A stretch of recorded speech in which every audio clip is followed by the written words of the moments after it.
Donne vittime di violenza, donne in fuga dalla guerra, donne discriminate al lavoro, sono soprattutto loro ad essere ricordate oggi 8 marzo, una giornata che ha abbandonato l'aspetto della festa e che ha scelto di celebrare la lotta per i diritti. Tante le iniziative a Padova per questo 8 marzo che guarda con dolore alle donne ucraine che scappano dai bombardamenti con i loro figli.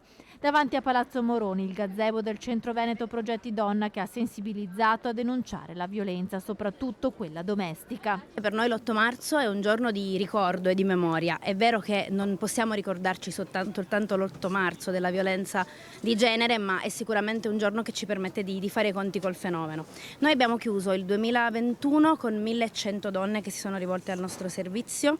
Dal 2020, diciamo dal post-Covid, le donne ricominciano a rivolgersi a noi.